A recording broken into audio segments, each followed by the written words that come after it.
और वाजिद अली हमारे सहयोगी हमारे साथ में जुड़े हैं। वाजिद, वैसे तो कई दफ्तर बंद हैं, लेकिन जिस तरह से 20 अप्रैल के बाद से कुछ दफ्तरों में जाने की अनुमति है, यानी कि वहां पर काम शुरू हो चुका है।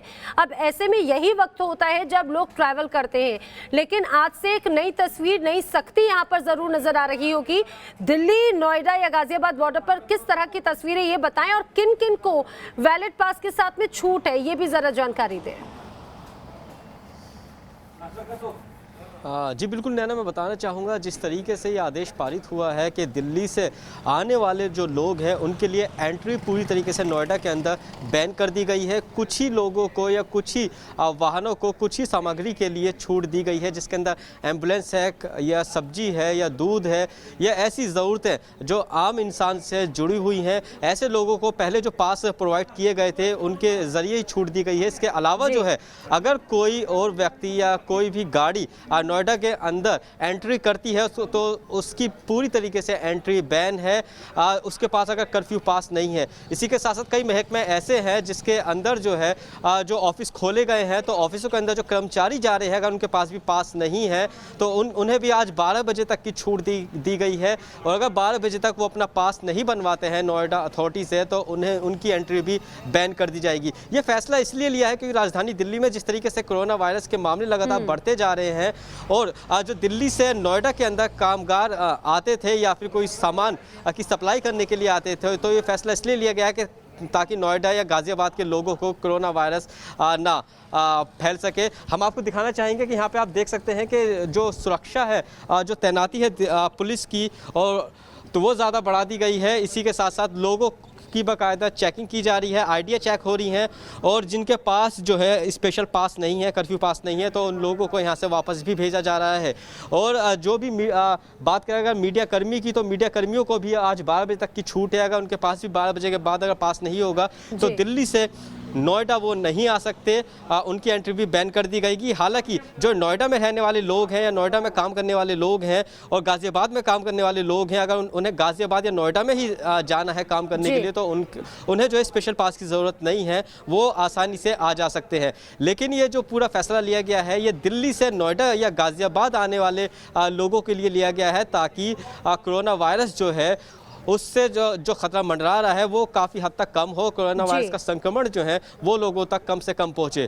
तो कह सकते हैं सख्ती भी बढ़ी है, और सख्ती के साथ साथ जो है जो दिल्ली से आने वाले लोग हैं उन्हें भी परेशानियों का सामना करना पड़ रहा है, क्योंकि इस वक्त जो है अब ट्रैफिक शुरू हो गया है उन लोगों के लिए जो लोग काम करते हैं, तो कहीं ना कहीं लोगों को परेशानी भी हो रही है। लेकिन ये कदम उठाना इसलिए भी ठीक है क्योंकि लगातार जिस तरीके से कोरोना वायरस के मरीजों की संख्या में इजाफा हो रहा है, बढ़ोतरी हो रही है, तो उसको देखते हुए पूरा फैसला लिया गया है। जी नैना। बिल्कुल वाजिद, जानकारी के लिए आपका फिलहाल शुक्रिया। यानी कि वो लोग जो अभी घर से निकलने की तैयारी कर रहे हैं और अगर उनके पास में पास नहीं है, तो ये जानकारी हम आपको देते चले कि अगर आपके पास में पास नहीं है तो हो सकता है कि वापस आपको पुलिस लौटा दे, क्योंकि दिल्ली नोएडा बॉर्डर जो है या फिर दिल्ली गाजियाबाद जो बॉर्डर है, वहां पर इस समय बहुत सख्ती नजर आ रही है। वो पूरी तरह से सील, पूरी तरह से वहां पर बैरिकेडिंग की जा चुकी है, और इस बार सख्ती इसीलिए और भी ज्यादा है क्योंकि मामले लगातार बढ़ रहे हैं। आइए हम आपको हमारे सहयोगी वाजिद अली की एक और रिपोर्ट दिखाते हैं, जिसमें आप और बेहतर तरीके से समझ पाएंगे कि ये किस तरह से सीलिंग है, किस तरह से यहाँ पर प्रशासन की सख्ती इस बॉर्डर एरिया पर नजर आ रही है। कोरोना वायरस के संक्रमण को बढ़ता हुआ देख दिल्ली नोएडा बॉर्डर, गाजियाबाद बॉर्डर को पूरी तरीके से सील कर दिया है। हमारे साथ बातचीत करने के लिए इस वक्त मौजूद है नोएडा बॉर्डर से एसआई गुरमुख सिंह साहब। सर ये बताइए कि किस तरीके से जो सावधानी है वो बरती गई है, और जो बॉर्डर सील किया गया है, किन किन गाड़ियों को या किन किन लोगों को आने जाने की अनुमति है? जिसके पास है कमिश्नर साहब का, डीएम साहब का, जो अनुमति उन्होंने दे रखी है वही गाड़ी पास हो रही है, जिनके पास है। अन्यथा किसी गाड़ी का पास नहीं है। साग सब्जी है, दूध है, फल है, दाल है, सब उनकी गाड़ी के लिए ऑर्डर पहले से पास है, तो वो जाने दिया जा रहा। और जो है कोई ऐसी नहीं है जिसको पास नहीं है या जो झूठ बोल रहा है बॉर्डर पर आएगा, उसी गाड़ी 188 में सीज के कार्रवाई की जा रही है और गाड़ी को सीज किया जा रहा है। ये बताइए, बहुत से जैसे ऐसे एसेंशियल चीज़ें होती हैं, जैसे आपने बताया कि सब्जी की गाड़ियाँ हैं या दूध की गाड़ियाँ हैं, पहले से उनके पास है। अगर उनके किसी के पास पास नहीं है और वो उसके अंदर सब्जी भरकर ले जा रहे हैं तो उन्हें नहीं जाने दिया उन्हें जाएगा। नहीं दिया जाए, जिसके पास नहीं है उसे नहीं दिया। एम्बुलेंस की बात करें तो एम्बुलेंस के लिए एम्बुलेंस को भी चेक करके निकाला जाएगा। मरीज है, एम्बुलेंस के पास की ज़रूरत नहीं है। पास की जरूरत नहीं है। एम्बुलेंस तो पास है, गवर्नमेंट ने पास ही का रखा है उसे। तो एम्बुलेंस में मरीज जाएंगे, कोरोना का मरीज है, वैसा मरीज है तो उसके लिए जाने दिया। जैसे दिल्ली से बहुत सारे लोग आते हैं, नोएडा में सरकारी मुलाजिम हैं, वो अगर आते हैं तो उनके लिए क्या प्रावधान है? क्योंकि प्राइवेट कंपनी के लिए तो कहा गया है कि आज पास बनवा लें, लेकिन जो सरकारी मुलाजिम है जो दिल्ली से नोएडा आता है या गाज़ियाबाद आता है, उसके लिए किस तरह का? उनके लिए ऐसा जो मान लो गृह मंत्रालय का है और किसी मंत्रालय का, तो उसका मंत्रालय वालों ने उन्हें पास दे रखा है।